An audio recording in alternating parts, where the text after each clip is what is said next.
We're back. Here, I brought the bucket with me anyway. See, I didn't even tap it with the milk. I'm sure you didn't. The court shall accept this milk bucket as evidence. Looks like that's one more piece of evidence for us. Now will the gentleman with the impressive proceed with his testimony. Okay. Alright. Now we have proof for this one as well. So we will right click, because now we have the bucket of milk with us. Objection! All of your testimonies have come to the same conclusion. The scepter was not in her hand with the lantern, therefore it must have been in her other hand that was holding the bucket. However, that's not it, not by a long shot. What do you mean? Contrary to what one of the witnesses stated, the milk bucket was in fact at the crime scene. And you'll also notice something about this bucket. Take another look at the court illustration. Something about the bucket seems a bit odd, wouldn't you say? Objection! This illustration was based on eyewitness accounts, so a small discrepancy or two is conceivable. Actually, Inquisitor Barnum, it's highly likely that this illustration is much less accurate than you think. In fact, there is a blatant contradiction present in this illustration. Admittedly, it does at first look possible that Miss Cannabella was holding the scepter and the bucket at the same time. However, if you look at the real milk bucket, that possibility goes up in smoke. Here, let's have a look at the real deal. Notice the handle? Ugh, that cannot be.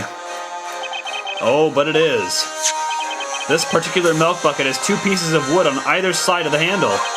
If you were to try and hold both the scepter and this bucket, well, let's just say that'd be a challenge. To put it simply, there is no way that anyone could hold both the bucket and the scepter at once. Why? That must mean clearly you have the wrong bucket.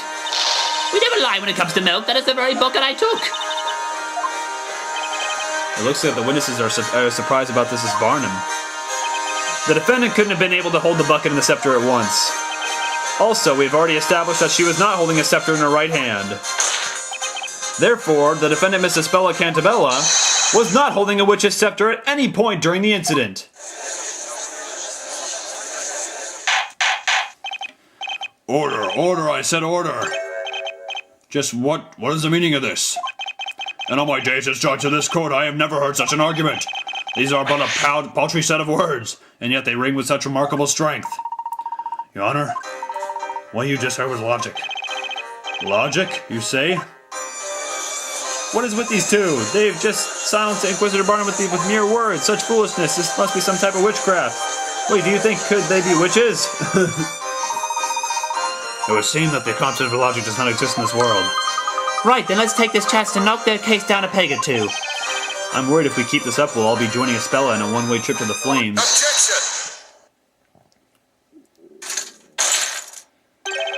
Most intriguing. A knight allows this sword to speak for him during battle. You have spoken with a sword of words. So be it. I too shall wield such a blade. What do you mean? Sir Blue Knight, there appears to be a hole in this logic of yours. A hole? According to the earlier testimony, it was believed the accused had the lantern hanging from her wrist by the handle. However, she supposedly dropped it, hence it being covered in mud. That's right. While that may be true, it does not necessarily mean the accused was therefore unable to use magic. It is merely a question of when she dropped the witch's scepter. What do you mean, Inquisitor Barnum? It is very simple, my lord. The accused, while first holding the lantern and the witch's scepter, cast her magic. Then she dropped both the lantern and the scepter. Ah! The witch's scepter was dropped after the spell was cast. Of course, yes, that must be it. What say you, Sir Blue Knight? That is but a taste of the knightly knowledge of the Inquisition. Wow, Sir Barnum cut through that baker's witchery like a hot knife through butter. Exemplary. I expected nothing less from the hand of Barnum. Ooh, to be able to shake that powerful hand someday. Oh boy. That Inquisitor isn't quite what he first appeared. Yeah, sure seems that way. Just a moment ago, it seemed like he'd never even heard of logical debate. Now he's suddenly using it against us. This guy's no joke, that's for sure. Now then, most honorable witnesses, I ask that you lend us your aid once more. I request that you all testify to the court once more. Tell us which occurred first, the dropping of the lantern or the casting of the spell. Witnesses, you may begin your testimonies. Tell the court in your own words about the sequence of events which transpired tonight. Alright. Of course, the lantern fell to the ground after the incantation of Ignite. Sploosh. I'm as sure Snowy is right. I made for certain to keep my eyes peeled on that milk bucket after all. Besides, how can you be sure the lantern fell just because it has a little mud on it? These eyes do not lie. I saw the lantern on the accused hands when the incantation was uttered. Figures. Their testimonies are all over the place now. There's 4 testimonies. They are most interesting. The witnesses all saw the same thing, and yet people's memories are evidently quite fickle. They can never be a truly reliable source. Well then, Professor, with enough poking and prodding, I bet we can really cause their testimonies to crumble. Of course, we need to exploit their fickle memories to turn this thing around. We've got this. Snake will press them so hard they won't even remember what they had for breakfast. I can't remember what I had for breakfast. Now, Sir Baker, you may begin your interrogation. Alright, so I guess they want us to look at everybody's one at a time. Let's see what he's got. Hold it! The lantern fell after the incantation. Are you positive about that? I say I am positively positive that I am positive. I heard her voice and then sploosh. That sploosh, was that the sound of the lantern hitting the ground? Indeed, but of course, do you see? But if you look at the lantern, you'll notice that the glass is shattered. You specifically said you heard a sploosh. Shouldn't you have heard the sound of the glass shattering when it hit the ground? The sound of glass shattering? No, I am afraid I failed to catch your drift. I was present in an area a bit farther away from the crime scene, you see. I have no recollection of hearing such a sound. No recollection? Precisely so. If I'll have you know, I can easily hear our dog barking across town. Do not underestimate my hearing. I wasn't relaxed, Grandpa. There is nothing of interest in this testimony. Will the witness with the goat please proceed with their testimony? Huh? Oh, right, you mean us. You startled us, didn't you, Snowy?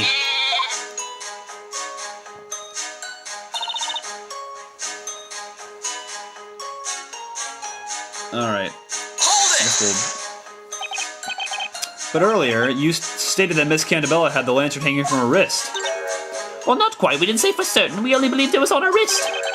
Believed? Yes, precisely. You know how you snip milk when you're not quite sure if it's gone bad? And then your nose is assaulted by that foul odor that you weren't expecting? Well, it's a bit like that. Heed my words, madam. Do not make a habit of stealing for your own safety.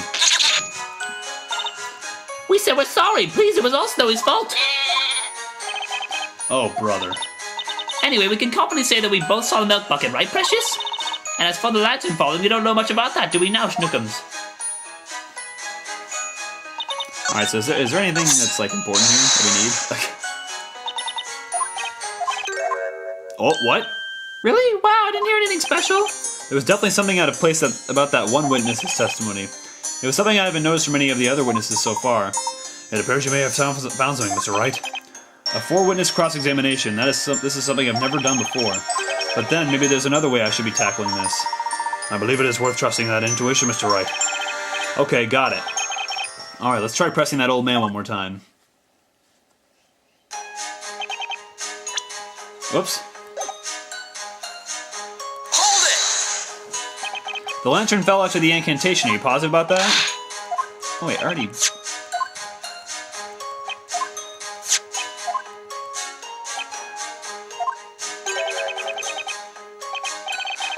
The sound of glass shattering, no, I'm afraid to... Oh wait, I already saw this. Hold it! There it is, right there. I knew I heard something strange. Huh? But old Greybeard didn't say anything weird. Maya, it's not the old guy that said something weird. It's the person next to him. Next to him? Yeah, that's what I thought. What the heck was that? Oh, look there, Professor. The goat lady. She looks really deep in thought. It would seem she has noticed something odd in this elderly gentleman's testimony. Ah! That's right. These cross-examinations have 4 witnesses. They make it look like we're not the only ones paying attention to these testimonies. You're right, which means if they're all listening to each other's testimonies... Correct, Mr. Wright. Each witness is fully aware of themselves and their own actions when in the middle of their own testimonies. However, it is while listening to the testimonies of others that the witnesses may sometimes reveal the most valuable information. I see, it's habitual. They can't tell they're doing it, but I can. And I'm going to use it to turn the tide back in our favor. In fact, I do believe I may have spotted our first opening which tests this new technique. Mr. Wright, could I draw your attention to the touchscreen? The touchscreen?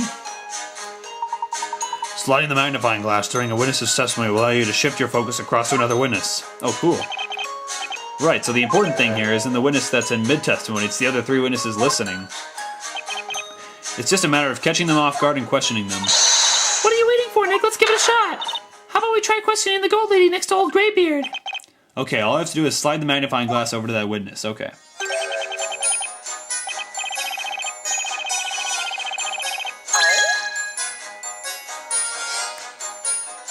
There we go. Hang on! Cool question. Oh, hang on! Excuse me, Miss Mary. Oh, do you mean us? Snowy and I have nothing else left to say.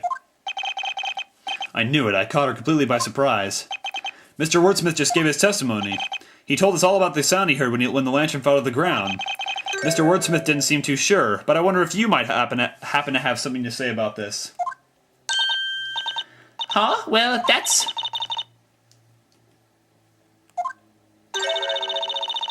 Is that all right, Sir Burnham? May we answer the question? Do what you will, madam. There is no need for formalities. Oh, sorry. Huh? Well, we're trying to explain what we Snowy. The truth is we did hear something. That is to say, we heard the sound of the lantern's glass shattering. We're sure of it. It was frighteningly loud. It quite startled us, didn't it, Snowy dear? I looked in the direction of the sound, but I couldn't see anything but let alone the girl or those 2 thieves. It was a tad dark after all. When the glass shattered, the flame inside must have gone out, hence she could not see them. That seems to be the gist of it. Then as I peered into the darkness, I heard it. You heard it? What did you hear exactly? You know, that I heard. The incantation for the spell Ignize. Oh boy. What did you just say? Now hold it right there, witness. Yes, my lord. The glass shattered when the lantern fell, then after that you heard the incantation for the spell Ignize. Do you swear to this court that this is without a doubt correct? Yes, baby, I think. How about my testimony? What about my oratorical observation? That blasted spell Ignize occurred first, then the lantern plummeted to the ground. I heard no such thing. There was no sound of shattering glass. Absurd, simply absurd. So the lantern fell and the glass shattered. That does not change the very fact that this girl is a witch. I hate to disappoint you, but that's not quite the case. In fact, this testimony changes things a lot. Wouldn't you agree, Inquisitor Barnum? What is the meaning of this? Let's go over what we know so far. In order for a witch to use any magic, they must be holding a witch's scepter. And yet, none of the 4 witnesses saw the defendant holding a scepter of any kind. That's because the scepter was made to disappear with the spell Dimir, correct? At the time of the crime, the 2 victims grabbed Miss Cannabella's arm, causing her to drop the lantern onto the ground.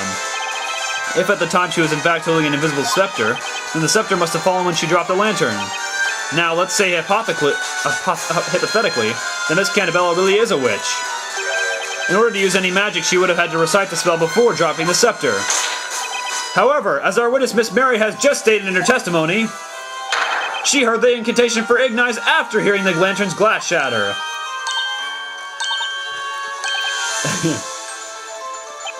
You do all understand what that means, don't you? It means that Miss Cannabella, the supposed witch you've locked up, could not possibly have cast any magic. Therefore, the defendant, Espella Cantabella, is clearly in no way, shape, or form a witch. Ah! Everyone's freaking out. Oh my god! What the heck just happened there? Such frivolity. Do you realize what you're insinuating? Do you really think she is not a witch? Such nonsense. Did any of you even listen to my testimony? We did, but you're wrong. There was no glass shattering.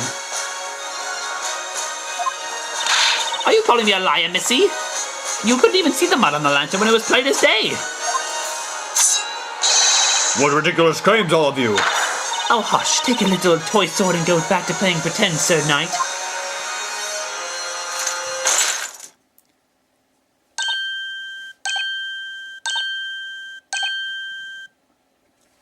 Alright, we'll be right back.